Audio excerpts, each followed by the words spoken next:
Hey, so in today's video, we're going to be talking about the three ideas, three discoveries that I found inside of our event venue, the things that I didn't understand completely that kept us in a position to where we were taking any and everybody inside of our event space and doing any and everything to keep a client, to going from now targeting specific individuals that's the right fit for what we have to offer. These are the three things that's going to take you from being a struggling event venue owner to a successful operator by building this ultimate marketing machine. So let's get right into it. The first concept that you may not fully understand, right, when it comes to marketing your event space is behavioral psychology. And you may be thinking like, Charles, like behavioral psychology, like I'm not a therapist, I'm not this, I'm not that. But once you understand behavioral psychology, and all it is just understanding consumers' behavior. So you can take that information and successfully predict how they're going to respond to the things that you have to offer. So for example, when it comes to behavioral psychology, you want to understand someone's motivations, right? Why they're doing what they're doing. Why is someone reaching out to you for an event space, right? Why is someone taking time out of their day to research on Google, AI, whatever the case may be, to research your space? And now when they're researching your space, how can you have a specific message to that individual that caters to them? That's behavioral psychology. And that will allow you to have more successful marketing strategies when it comes to marketing to that individual person. So behavioral psychology, and this is something I talked about in a previous video, but you want to understand this. You have media, you have market, and you have message.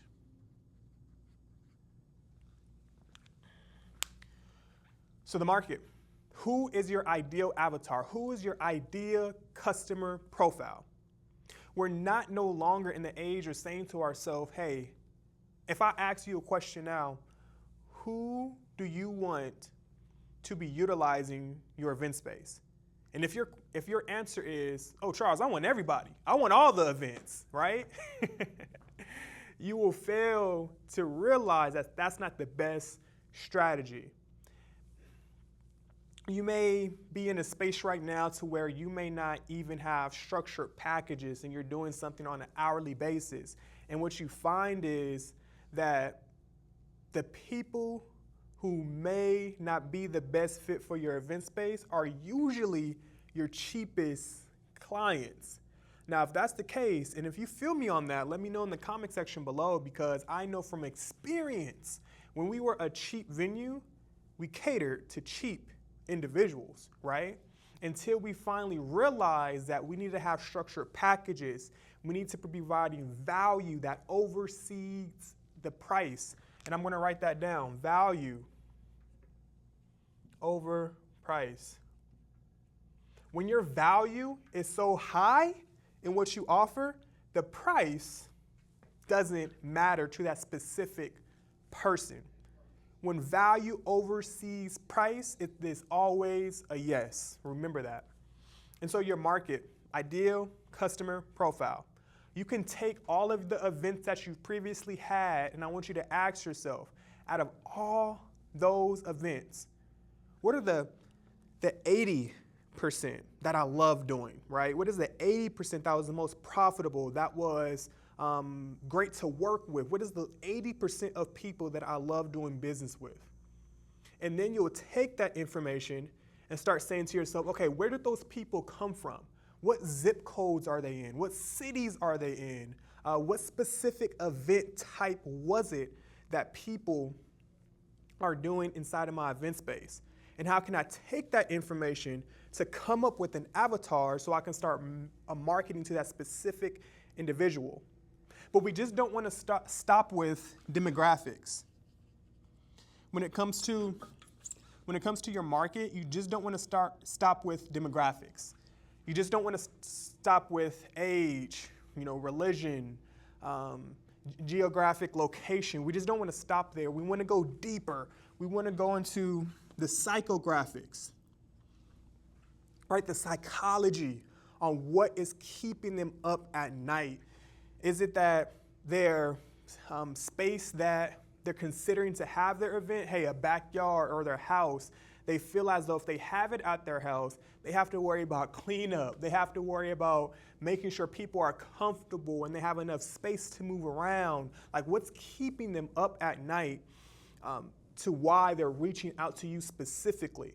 And then you want to position yourself as being an expert and the problem solver to what may be keeping them up at night. So we want to really dive deep into our avatar and don't just stop at demographics with the age range, right?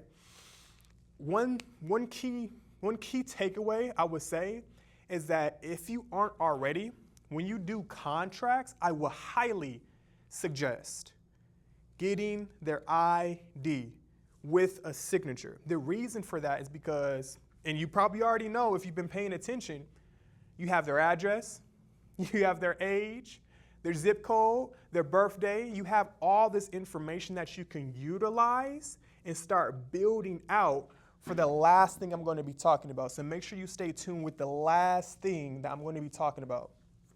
This is not what you think. So that's market.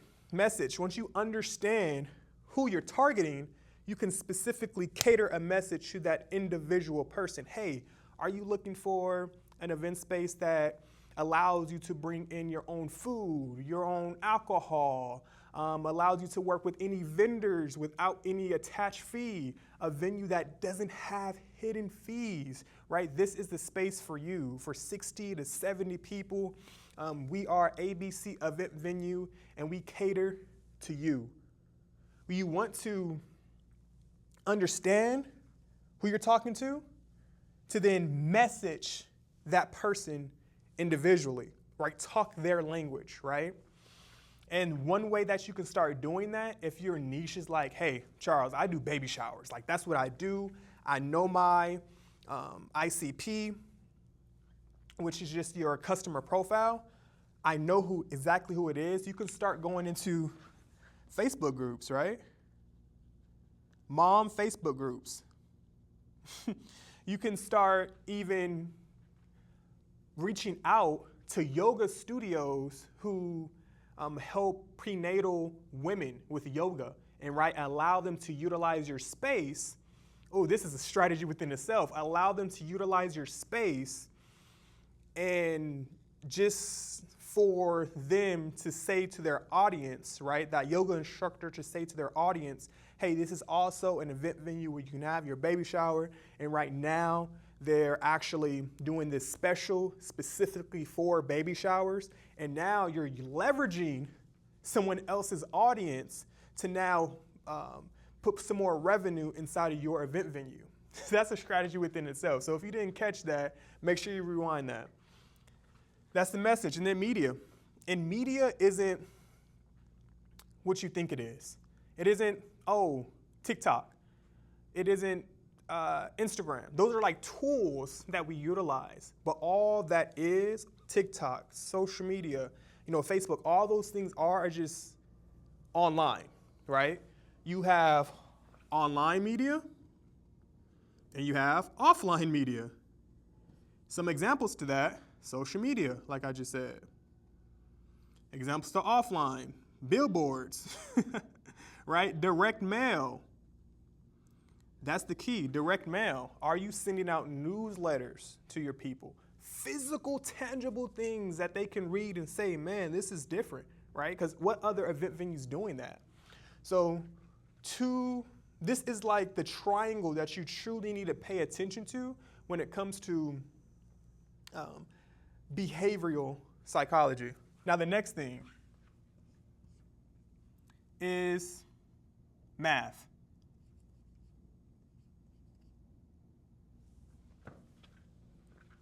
Money math, excuse me. The next thing is money math.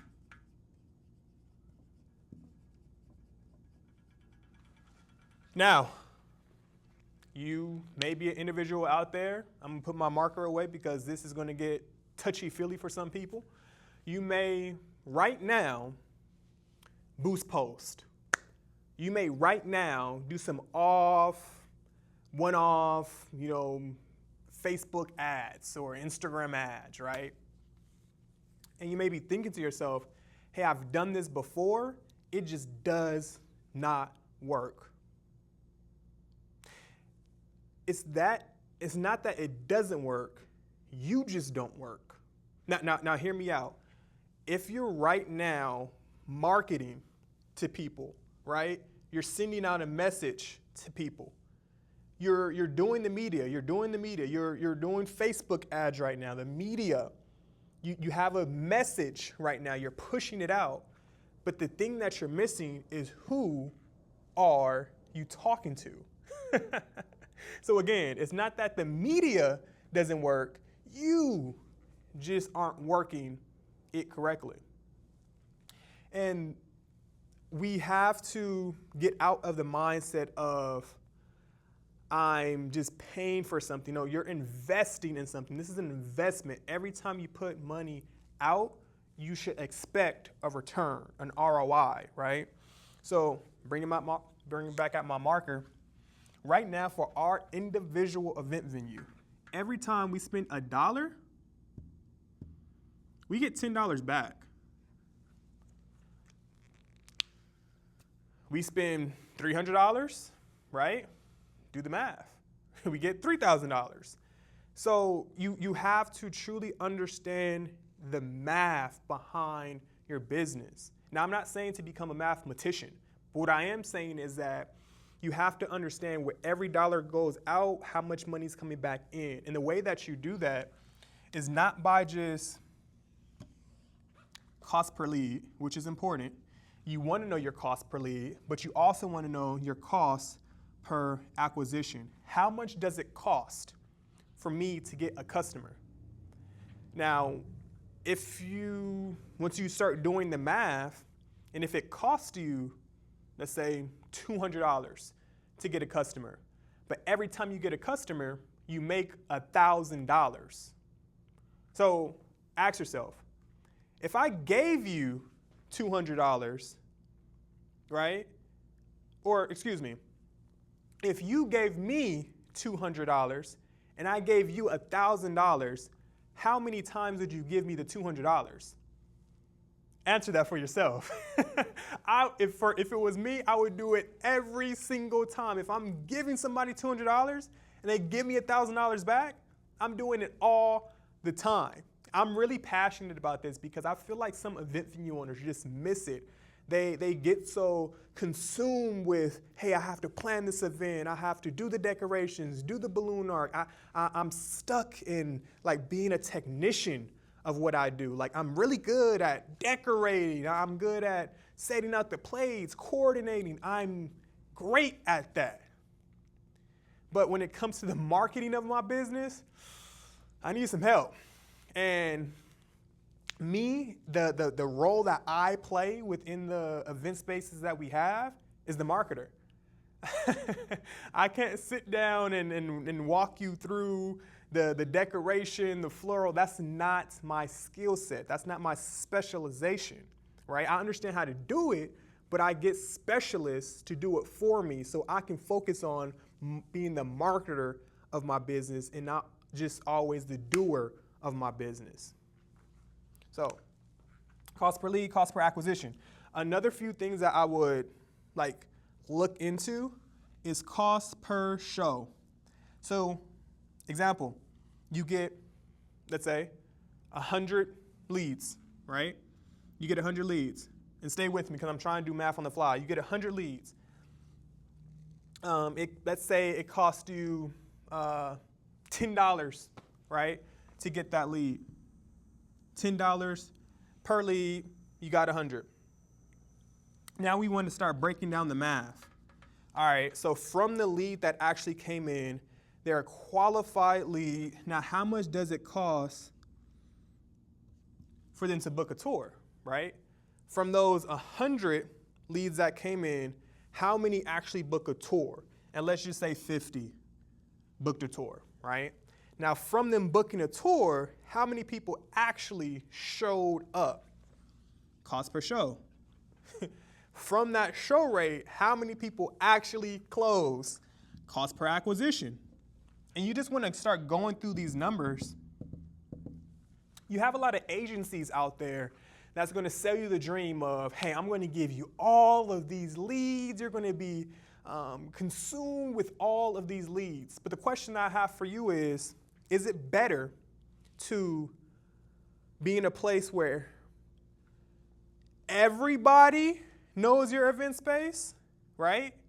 Or be in a place where your market knows who you are, your avatar knows who you are, the specific person that you're looking to target knows who you are, and that may be a smaller puddle, but it will essentially allow you to produce more revenue, because instead of pushing out your message to any and everybody, you're pushing your message out to a small sea of people that are for you, right? And so once you do that, these numbers just start improving. Your cost per lead, your cost per tour, cost per show, cost per acquisition just starts to increase. There's a saying that says,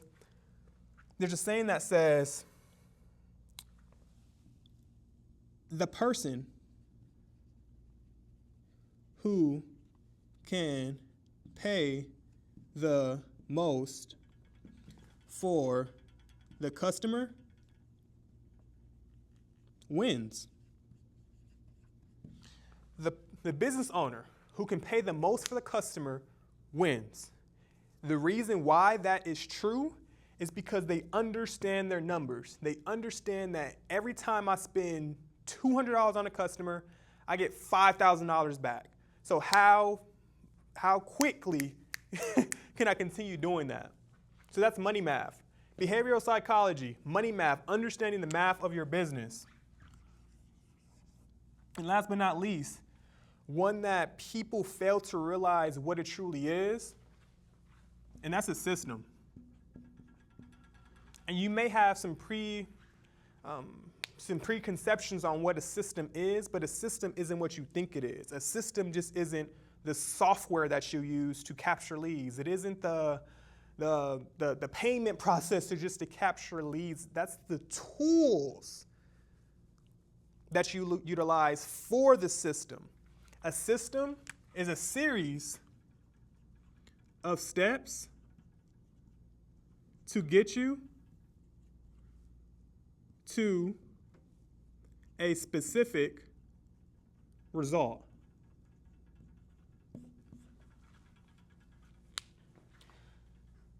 A system is a series of steps to get you a specific result.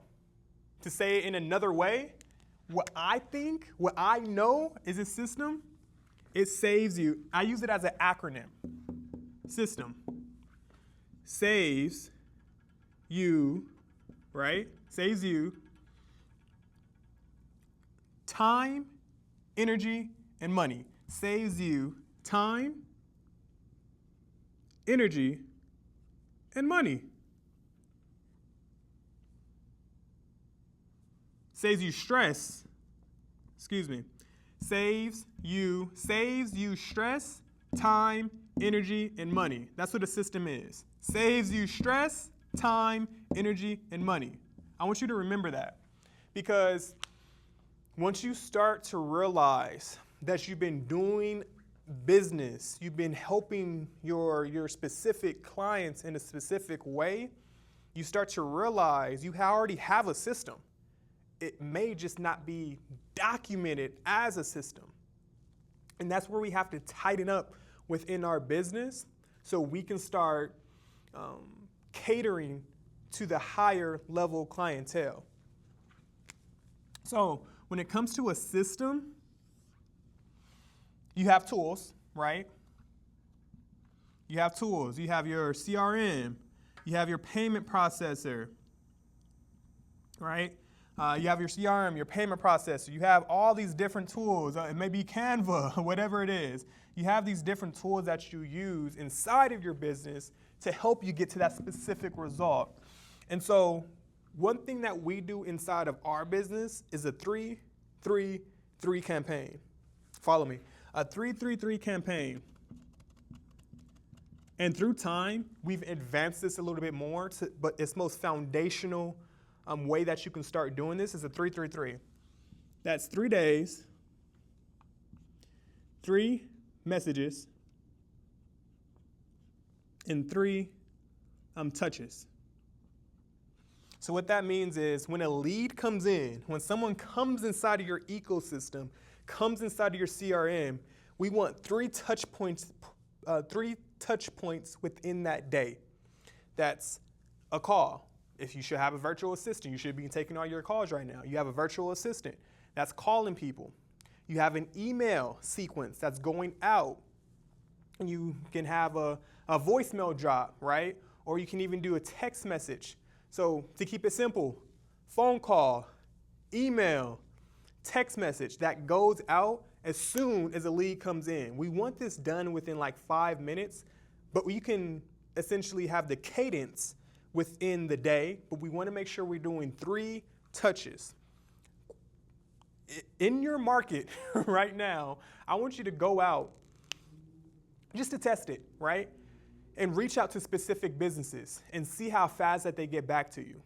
And the businesses that don't get back to you are the businesses that aren't potentially making money, right? Or aren't at least tapping into the money that they can make because they aren't reaching out to their clients fast enough. So, and we want to do these 3 touches within 3 days, right? Within 3 days, we want 3 touches each day with different messages. That can be, hey, I see that you are inquiring inside of the space. Here is our ultimate planning buyer's guide, right? Where we give you 21 questions to ask your event venue to help you narrow down the results that you may be looking for. That's just like a lead magnet that you can utilize inside of your business just in case someone isn't prepared to move forward. What we do as venue owners, and I keep going back to this because this is so crucial.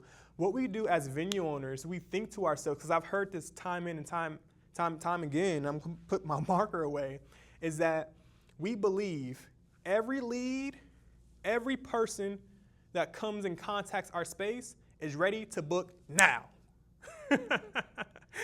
And I've heard venue owners say, man, you know, I get leads and I send them the quote and they just ghost me. Yeah. Or I send them information and they're like, hey, why are you reaching out to me? You get these venue owners that believe that everybody that reaches out is someone who's ready to buy right now. But that's not true, right? You have, again, understanding your market, you understand the psychographics of a specific person, and you start realizing that some people are analytical. Some people make decisions right on point. I have some people that come inside of this space, they look at the space, they love the space, and they're like, hey, how do I put the deposit down? Then I have other people that come inside the space, they love it, but they're just like, I really have to like think on it, and I really have to, discuss it with some people. Cool, right?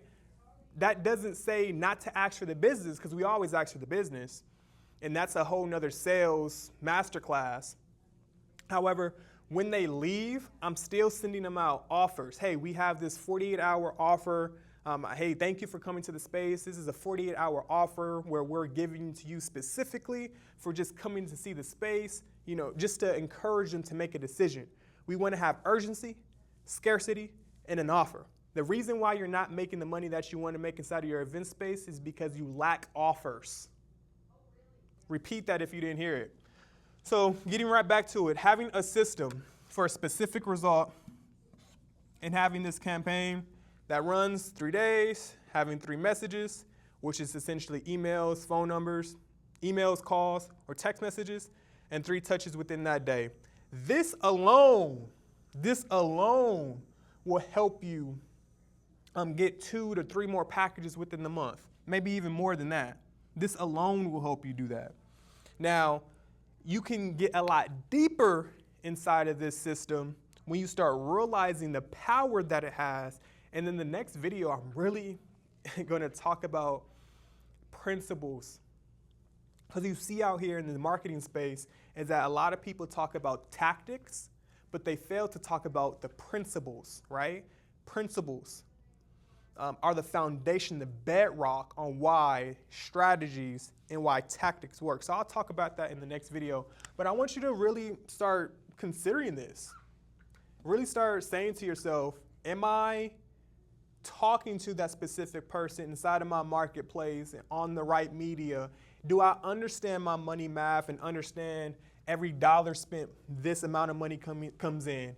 Do I understand my system?